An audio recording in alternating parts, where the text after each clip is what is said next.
Basso here. I'm so excited. Today I'm going to show you how to do a house blessing. But before we begin, I'm going to first show you the products that I like to use. After that, I'm going to show you how I use them. Let's get started. All right, so today I brought a few goodies, things that I like to use when doing a house blessing, business blessing, or even a condo. And we'll go through each of them right now. Okay, so I got the abalone shell kit. This I got from a metaphysical store.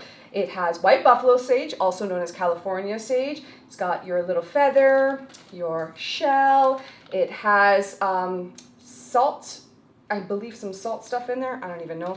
Other things I can't pronounce, but anyways, I don't always use everything that's in here, but what we have in here really does help and work. But my favorite to go to is the white buffalo sage, and I'll just quickly show you right now. The white buffalo sage is my to-go-to. Sometimes I actually unwind the string and I burn little pieces at a time because this can go an actual quite a long way. Some people worry about using sage when the string is on, but it's actually okay. That can burn, there's no problem. Sometimes you'll see a flame go, and what you'll need to do at that time is blow out the flame and then the smoke will appear. I do recommend carrying a lighter with you when doing house blessing, business blessings. Carry it on you as you're going around the home. These are my favorite types of lighters. I don't know if you can see, but the flame is a continual flame. When you have to continually flick at it, it's difficult to keep the smoke going. If you have to use matches, forget it. Don't even use matches because you'll just be wasting your time continuing lighting it. And you can burn your finger that way. So this is probably the safest bet when using for house blessing. Okay, so I have other types of sage as well too. We have the blue sage and roses. This is for people who want to bring love into your space. So if you're looking at bringing love, anything with rose in it is actually really good. This sage is a different type of sage. It's not as strong as the white buffalo sage. So this type of sage here, and if you can see closely through it, it looks a little bit differently.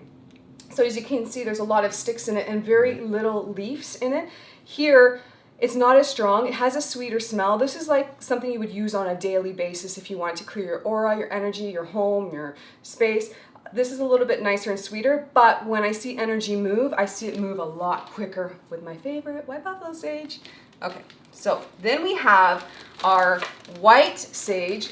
Okay, this is a white sage. It's actually a loose leaf sage. So this is what this is here, but it's loose and it's all little small pieces. A lot of times people put them in shells and they burn them in shells. You can add other things like dried lavender, dried roses, palo santos, which I'm going to get into very quickly. But you can use this loose leaf as well. Sometimes when I'm working back to back with clients, I just use a little piece of the white buffalo sage and I burn it after and before each client comes in, just to kind of prepare the space and make it a good, loving, clear, inviting space for my clients or any departed loved ones that they bring with them.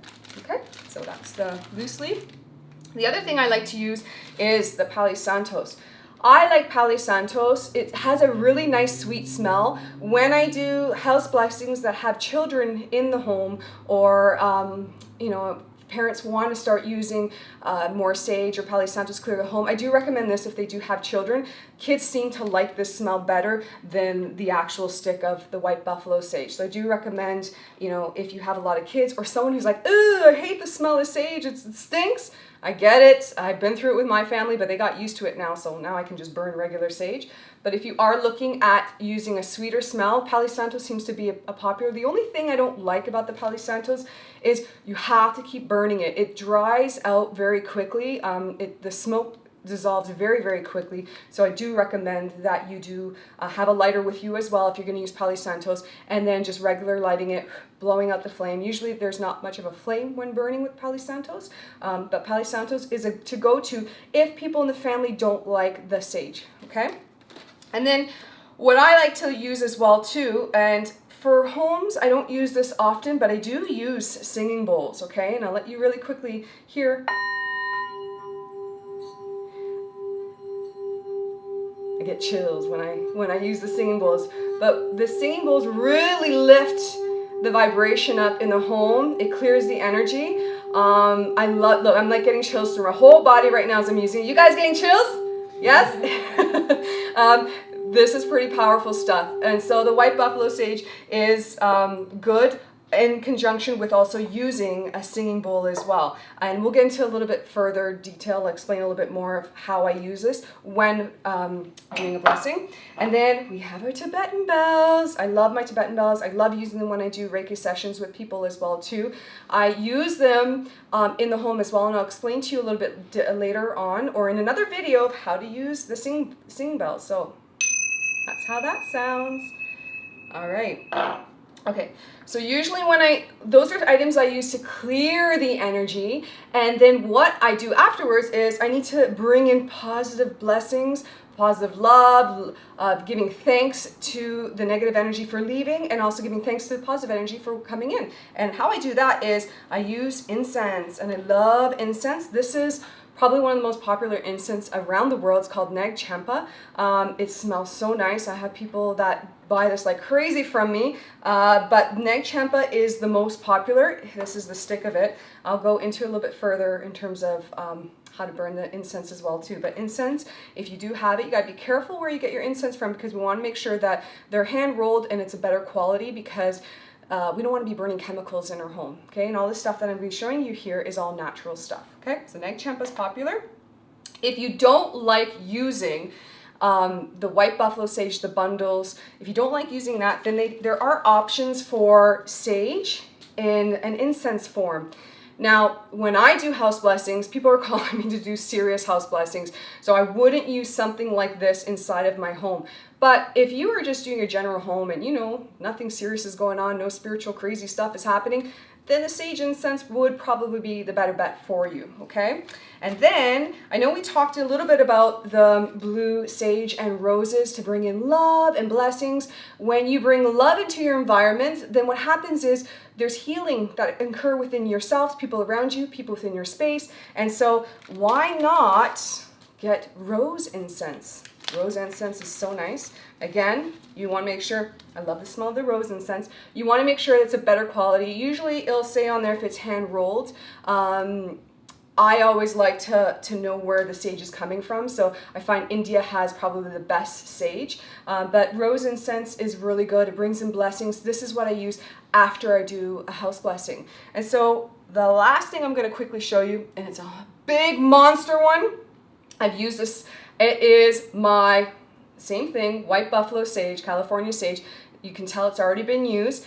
This is what I use when I go to do a business blessing, okay? Or if someone says to me, Lucy, I need you to clear the perimeter of my house, or there's some weird stuff going on my property, I will use this sage. This thing smokes up like crazy, and it can be quite strong. If you don't know how to use it, you can choke on this stuff. So I don't recommend you using this unless you have a big home, or if you are you're using it for a business or for property outside.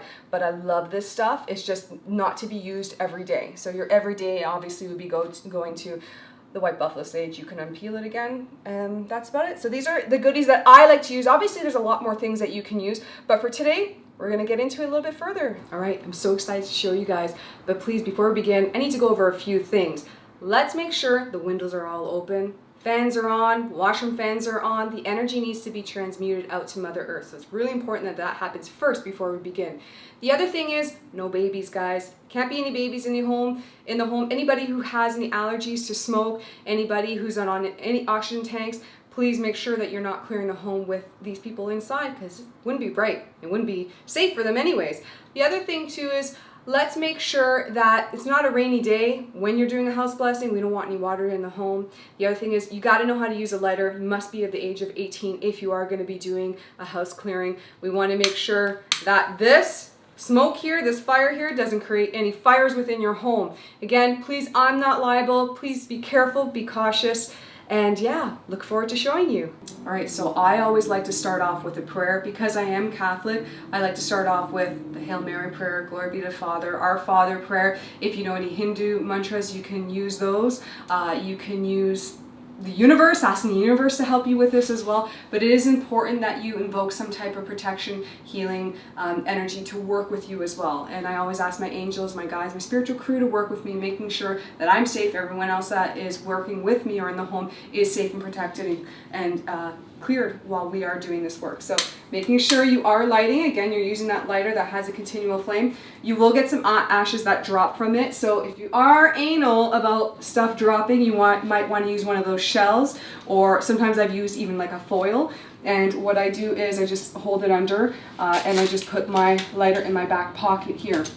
And so what I like to do is go the direction of clockwise. I start anywhere in the home. I can see the energy move. Again, I made sure my windows are open, fans are open, and I'm just gonna go up and down like a W wave, and I'm gonna just clear the energy. Again, if you have any antique items or stuff you're not like really crazy about in your home, just clear the energy, just do a little bit extra and ask that the energy be released from it, transmuted out. Corners of walls are very important. Again, be careful with any blinds. You don't want to set anything on fire. And see how it's kind of stopping right now? If you stop moving, the smoke will stop. So that's why it's important to keep a lighter with you and just relight it. Again, you're going to see a flame. Never walk around with a flame like this. Always blow the flame out. Again, you will see some ashes. It's not a big deal. If it is a big deal for you, always have like a plate or a shell or foil or something, and then you can keep that under while you are doing it. But that's pretty much it. You want to go clockwise, waving it up and down. I ask the angels. I actually like to say the Our Father prayer as I'm like walking through the house as well. I do like to say Hail Mary, glory be to the Father. There are other things I like to do, but maybe in another video I'll go over that with you guys. So very quickly, sometimes I have seen spirit energy run and hide in closets, crawl spaces. I know it sucks because then I gotta chase them in there. So I actually just clear all spaces in closets, crawl spaces when I am doing a house blessing. So what we do is, and I always tell my clients, I don't care what's inside your closet. I'm not gonna look at it. I'm really just sensing the energy and looking for the energy so I can clear it. So what I do is I just kind of burn the sage again, making sure there is no flame. And we're just kind of wafting it through. I really don't, again, look at their stuff. I'm just kind of doing one of these, and I ask that my spiritual crew escort any lower energies or entities out. And it's that easy. Okay, and that's it. I hope you enjoyed how to do your own house blessing. Just to go over a few key points, please make sure to pray and have good intentions before you start. Windows open, and please be safe, especially when you're working with fire. And that's it. I hope you liked it. Please like, comment, subscribe to my YouTube channel, and send you much love and light. Bye.